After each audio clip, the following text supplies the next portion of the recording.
Hi, good morning. Big thank you to Corey and Dan. It has been a real pleasure to enjoy the event this year and the lead up to it, having the two of them chair, and I'm so excited for what they put together. And welcome to all of you to the 8th Code for America Summit.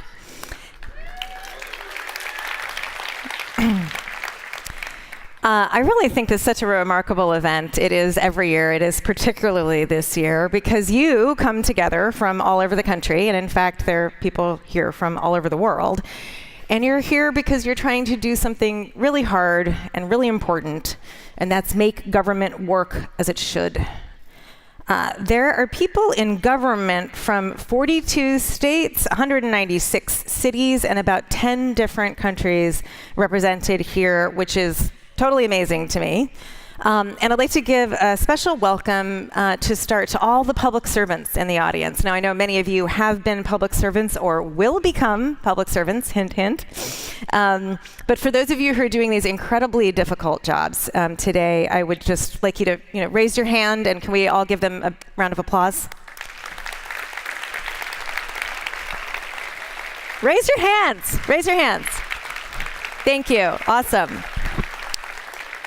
Thank you for all you do. You are not the only ones here, of course. Others have come. It's still up to all of us. You're joined by people from the nonprofit sector. If you work for a nonprofit, can you raise your hand? Excellent. You guys are awesome. How about advocates and activists? Maybe some of the same people. Who's here from academia? Yes. Couple of you. Thank you for joining us.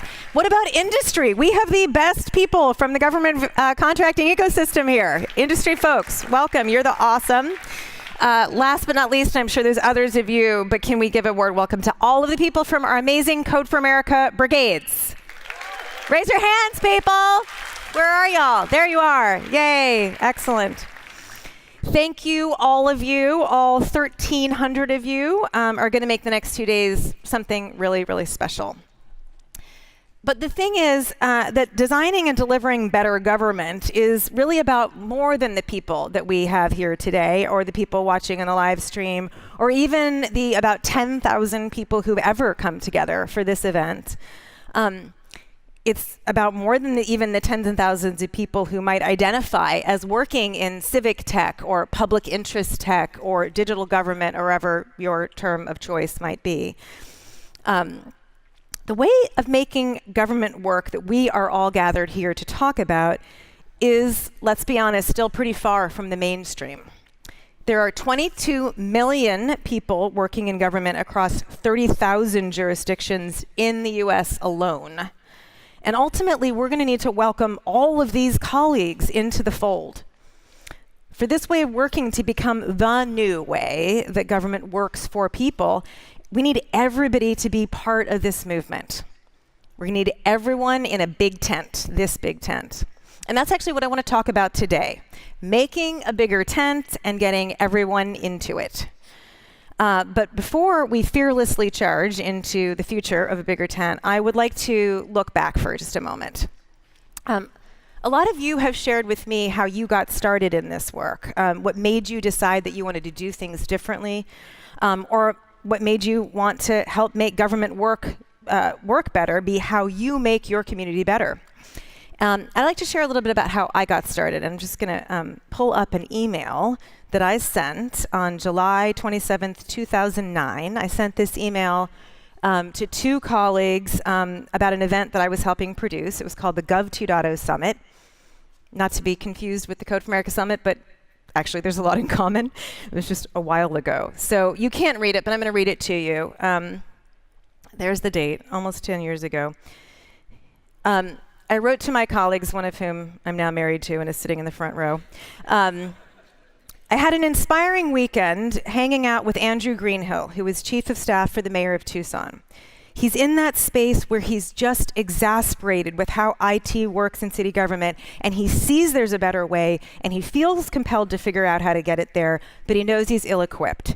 He talked about how severe the budget cuts are and how devastating the impacts are going to be on Tucson citizens if they don't figure out some new ways of doing things, specifically reducing administrative and overhead costs and getting citizens more involved. Sample quote from him. I am still reading from the email. I'm ready to go went forward. I'm ready to go rogue. There aren't any other viable options. I just don't know how to do it. And still reading from the email, one idea I brainstormed with him was Code for America, roughly based on Teach for America. And then I go on in the email to describe what became the original Code for America Fellowship Program, which we started recruiting for about 6 months after I sent this email. So I look back at this email from almost 10 years ago now, and it strikes me that where we have been can tell us a little bit about where we're going next.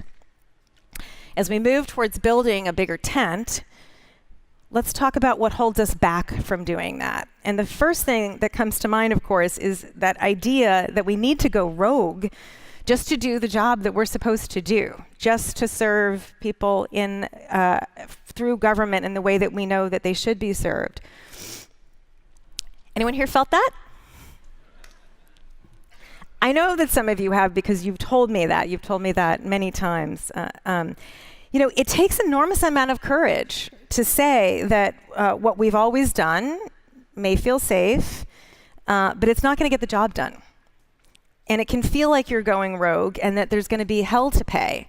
And sometimes there is hell to pay. I'd like to say that when we have that courage to stand up and say we've got to try something different, it always turns out perfectly. We make great digital services that make them better and faster and cheaper. We serve people better. We're always the hero. And sometimes we are, and we're celebrate that here today. But the reality is that what we're all doing is learning. And learning requires the space to make mistakes. Even if they're small mistakes, unfortunately, there are those who want to jump on even the smallest mistake and make a big deal out of it, even when we know we've avoided a much larger mistake. There is more than one person here today in this room for whom it's been my great honor to offer a shoulder to cry on when things didn't go the way that we'd hoped them to.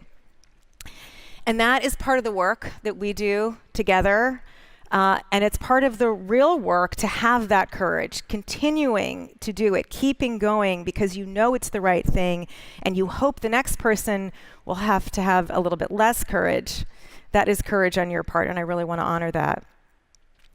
But the courage that is required to change how government works, I will say, does remain a barrier to bringing everybody into this big tent that we need. There's another barrier I see when I read this email, looking back. Back then, as Andrew said, there were the government people like him, and then there were the tech people, the folks that I was supposed to bring in. And too often, that idea that there are tech people and non-tech people keeps us apart, and it divides us.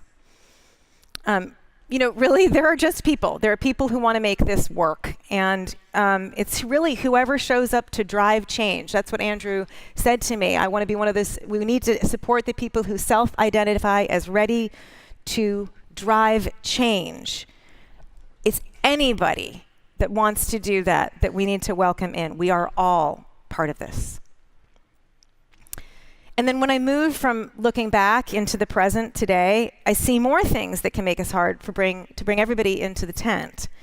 And one of those is that the bar keeps moving. Now, this is a good thing, but it can make it difficult. So what do I mean by that? So for example, our work with our partners at the state of California on delivering SNAP food assistance is a great example of closing the participation gap in the program by continually streamlining the application process and making the benefit more and more accessible to the people who really need it. And we've done this through an iterative process of listening to users over the course of many years now. And you're going to hear a bunch more about this and hear some great, exciting announcements from Caitlin Docker and Kim McCoy-Wade tomorrow. So I don't want to preview their talk too much. But you're also going to hear about how we started to run essentially the same play, streamlining processes to increase access on a very different problem. The problem of people whose criminal records have been expunged or reclassified by the law, but their criminal records don't reflect it. So these two projects, the SNAP and the Clearing the Records, started out very similar, but they are very different today. In records clearance, we really hit a wall. We went through about 4 major versions of this service that makes it easier for people to apply for records clearance, and then we realized that no matter how streamlined or accessible we made the service, it was never really going to get the job done. Moreover, we realized that the process doesn't really need to exist at all. You're going to hear about this also from Christine and Yvonne tomorrow, and I don't want to entirely spoil what happened next, but let me give you just a little bit of a teaser. So Clear My Record, this project I'm talking about, has been written and rewritten about 6 times now. In fact, the team will say it's many more. And the new product isn't a version of the original product at all. What we're using to clear records today bears little resemblance to what we started with because the real opportunity wasn't to streamline a process. In this case, it was the petitions process. The real opportunity was just to get rid of it altogether and to instantly and automatically clear those criminal records. So does writing a piece of software 6 times sound like an enormous waste of time? It is like literally the antithesis of how it's supposed to be done in government, right? The whole point of gathering all those requirements for your RFP is that you're supposed to get it exactly right the first time.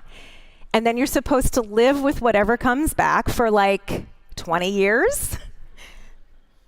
But let me assure you that all of this rework has been absolutely worth it because we're closer and closer to something that gets the job done at the scale that we need it to happen.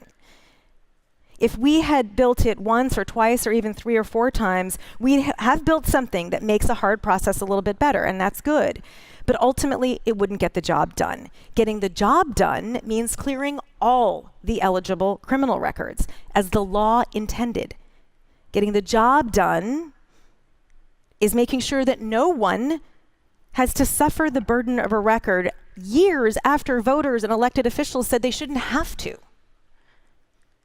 And now we're on a way to that goal because we did it in a way that basically breaks just about every basic tenet of government IT procurement in a traditional sense. I should hasten to say we did not break any laws or rules. Everything is very above board. But this is not what we are taught to do. The last few years at Summit, we've talked a lot about how user-centered and iterative and data-driven approaches aren't just how to do technology in government. It's the right approach for policy and operations. It's the right approach for all of what makes up government. Now we're seeing examples of what look like tech projects truly driving new process, new policy, and new law. And how what we learn from users doesn't just help us streamline processes, but throw them out entirely. Sometimes subtraction can be much more valuable than addition when it comes to really meeting user needs. So this takes an enormous amount of political will, and it's really set the bar a lot higher. My point is, I'd love to see more of it, but you don't have to start there. We are all meeting our partners where they are at the right place to get started in this work. And we need to welcome that and understand that while we hold that high bar of where we can really, really make change. So there are a lot of reasons why it can be hard to bring people into the big tent. But despite all this, they are still coming. Our tent is still getting bigger and happily a little bit more crowded. Not many seats out there empty. And that's because as more and more of us practice this approach and get the results that people notice, we have to go rogue less. At Code for America, we are very intentional about this. What we do and what we want all of you to do are basically just 3 things. Sorry. Get back to the slide. I want you to show what's possible by making government services so good they inspire change. And you're going to see countless examples of this from your peers over the next couple of days here together. 2, you got to help others do that. Help them practice what we call delivery-driven government. You can read more about it at the URL on the slide. It's basically each one teach one, as they say. That is why we are here. And more of us are here than ever. And I want all of you to be people like Rebecca Woodbury from a city of...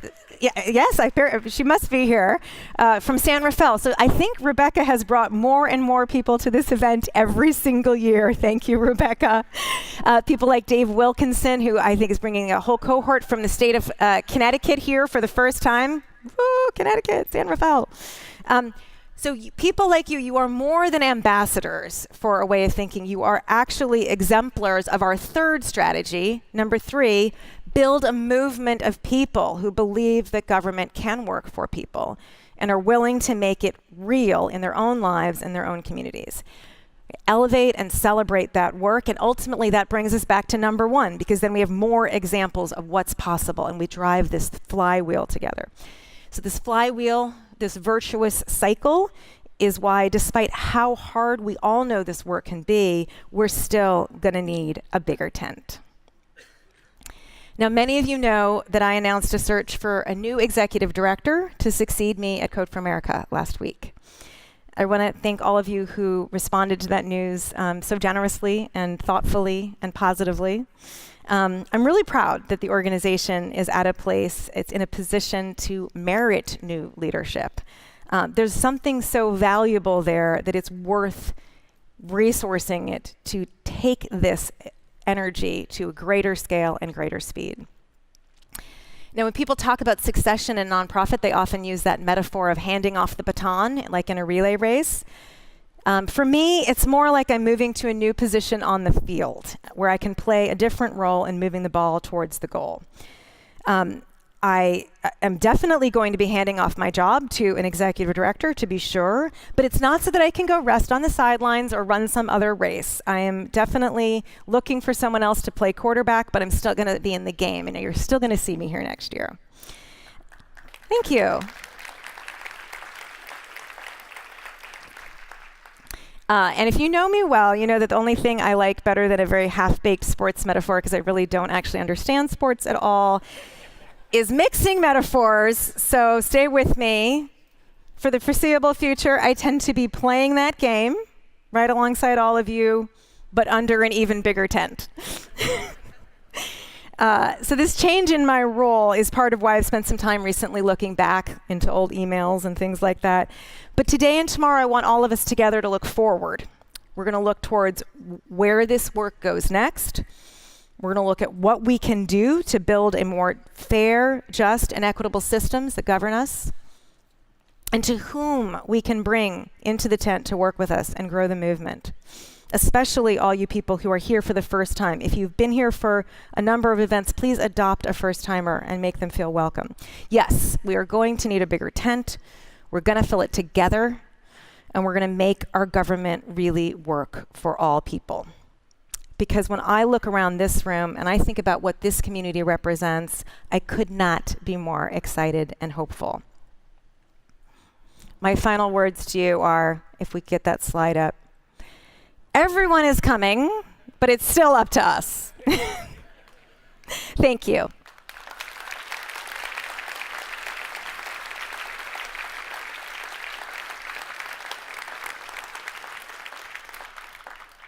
So I hope I have left you on a positive note, but I also want to remind you that today is about really the reality of this work.